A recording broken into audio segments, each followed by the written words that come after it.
캠프 가서 기아 타이거즈를 봤을 때는 야구를 참 탄탄하고 짜임새 있게 할 것 같다. 이런 막연한 생각이 있었어요.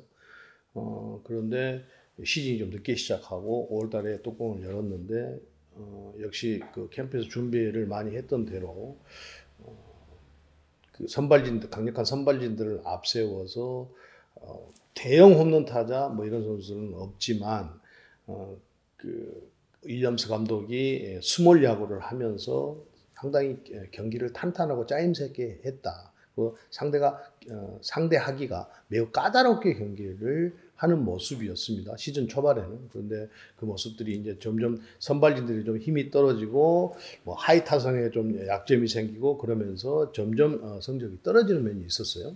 그러니까 윌리엄스 감독은 미국에서 야구를 오래 했음에도 불구하고 야구하는 스타일은 이기는 야구를 하면서 스몰 야구를 했다. 그리고 방관하지 않고 이길 경기를 이겨가도록 본인 스스로가 조정하는 야구를 했다. 이렇게 보여요. 윌리엄스 감독은. 그러니까 미국에서 야구했던 대로 그냥 선수들한테만 그냥 이렇게 맡겨놓은 스타일이 아니고 본인이 직접 경기에 개입을 많이 해서 경기를 끌고 가는 그런 스타일의 감독이었다. 그것이 윌리엄스 감독이 보여준 야구였습니다. 그런 다음에 외국인 3명의 선수는 브룩스 선수부터 이야기를 한다고 한다면 브룩스 선수는 기아의 전체 팀 성적을 좌지우지할 수 있는 강력한 힘을 가지고 있는 투수였어요. 근데 이제 시즌 후반에 정말 안 좋은 일이 생겨서 미국으로 돌아갔기 때문에 지금 브룩스 선수가 돌아간 것을 계기로 해서 기아가 좀 내려앉기 시작을 했었는데, 브룩스 선수는 정말 제구력과 선발 투수가 갖춰야 되는 구종, 또 커맨드 모든 것을 다 갖추고 있었기 때문에 경기를 나가면 뭐 90% 이상은 승리를 할 수 있는 그런 강력한 능력을 가지고 있었다고 볼 수 있을 것 같습니다.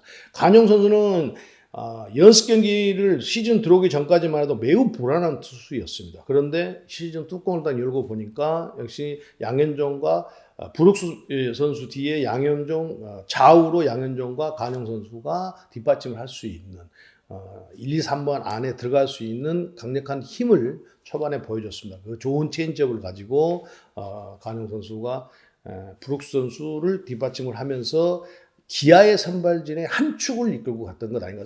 시즌 초반에 양현종 선수가 좋지 않았기 때문에. 이제 간용 선수가 좀 시즌 이제 중후반이 되면서 체인지업이 좀 눈에 읽히고 스피드가 좀 떨어지면서 조금씩 어려움을 겪기 시작했는데, 시즌 초반은 간용 선수도 굉장히 좋은 인상을, 좋은 체인지업을 가지고, 또 투핑거 체인지업이라고 제가 이름을 붙여줬는데 그것이 터너링 효과까지 있어가지고 타자들이 배트를 내밀만 할 때 가라앉아버리기 때문에 시즌 초반에는 익숙치 않았던 상대 타자들이 굉장히 어려움을 겪은 그런 강력한 정말 좋은 투핑거 체인지업을 보여줬던 간용 선수입니다.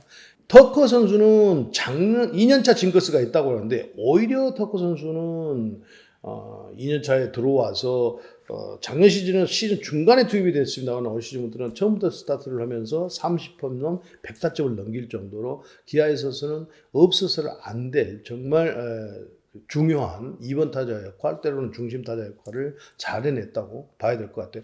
다시 외국인 타자를 데려온다고 해도 터커 선수만한 선수를 데려올 수 없을 정도로 공격에서 정말 좋은 모습을 보여줬다, 이렇게 봅니다. 기아가 지금 계속 중위권, 그러니까 중하위권에서 계속 지금 이렇게 치고 올라오지 못하고 있었던 것은, 우선은 양현종 선수가 시즌 초반에 좀 부진했던 것이 가장 큰 원인이 될 것 같고요. 그 다음에는 강력한 선발진들이 시즌 초반에는 잘 갔습니다. 브룩스, 간용, 양현종 선수는 부진했다고 해도 자기 역할, 자기 이닝을 소화해 줬기 때문에, 또 이민우 선수도 시즌 초반에는 좋았습니다. 임기영 선수도 마찬가지고요.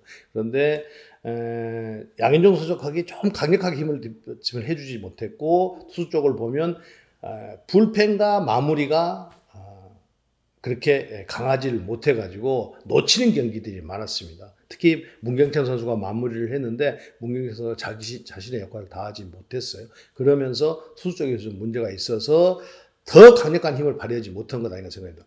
타자 쪽으로 보면 시즌 후반에는 최원준 선수가 정말 포테이터에도 활약을 했습니다만, 시즌 내내 최원준 선수 포테이터 터지기 전까지는 터커와 최영우와 나지안 선수 이 세 선수가 타선을 이끌었지 나머지 화이트 타선은 너무나 지금 부진했었고 나머지 선수들도 부진하고 최원준 선수도 시즌 초반에 반짝하다가 김원영 선수가 오면서 잠깐 쉬었다가 김원영 선수 타격이 부진하니까 그때부터 최원준 선수가 터졌기 때문에 타선에서는 이 터커 선수와 최영화, 나지안 선수 빼놓고는 그 뒤를 받쳐서 하이 타선이 특히 약해가지고 더 치고 올라가는 힘이 생기지 않았다 이렇게 보입니다.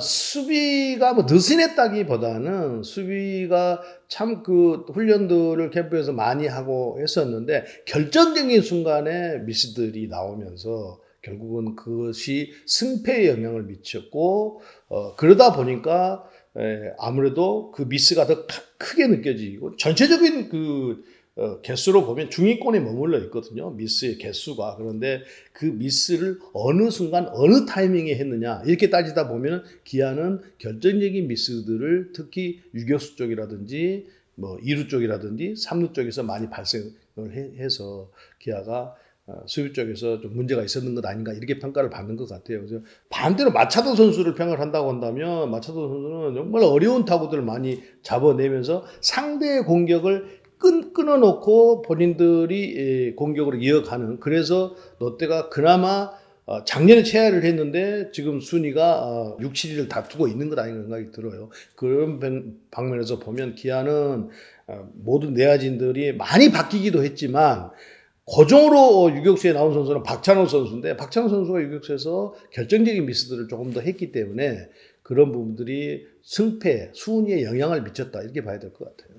기아 타이거즈는 지금 최원준 선수가 이제 군 문제가 해결이 안 됐기 때문에 어떻게 될지 모르겠지만 최원준 선수가 올해 포텐 터졌던 감각을 내년에 그대로 이어가려고 무단한 노력을 또 그거를 지키려고 본인이 각고의 노력을 하지 않으면 또 마인드 컨트롤을 하지 않으면 잃어버릴 수 있다는 거예요. 타격은 오르락내리락 하는 것이기 때문에 내 것으로 완전히 만들려면 앞으로 2년, 3년 가는 최원준 선수가 올해 같은 성적, 올해 후반기 같은 성적을 그대로 유지해 줘야 됩니다. 그래야 이게 완전히 자기 것으로 되면서 대한민국의 최고의 교타자가 되지 않겠는가 생각이 들어요.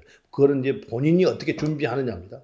준비를 잘 해야 된다고 생각을 해요. 올 시즌의 것을 잘 생각을 하면서 앞으로 이제 기아가 전체적으로 보면 제가 볼 때는 아까도 말씀드렸듯이 하이 타선이 지금 중심 타선이 아닌 하이 타선이 얼마나 성장을 하고 발전할지 올 시즌의 경험을 바탕으로 해서 내년 시즌에 하이 타선이 뒷받침이 돼줘야 기아가 전체적인 공격에서도 투수들이 조금 더 짠물 피칭을 하면 공격력에서 득점을 많이 해서 경기를 편안하게 이겨갈 수 있는 경기가 될 텐데 올해처럼 한쪽으로 편중된 세 선수에게 편중된 터커, 최영호, 나지안 이 세 선수로 편중된 타선이 내년에도 이어진다고 한다면 기아 타이거즈는 계속 중위권, 중하위권에서 머물러 있을 수밖에 없다.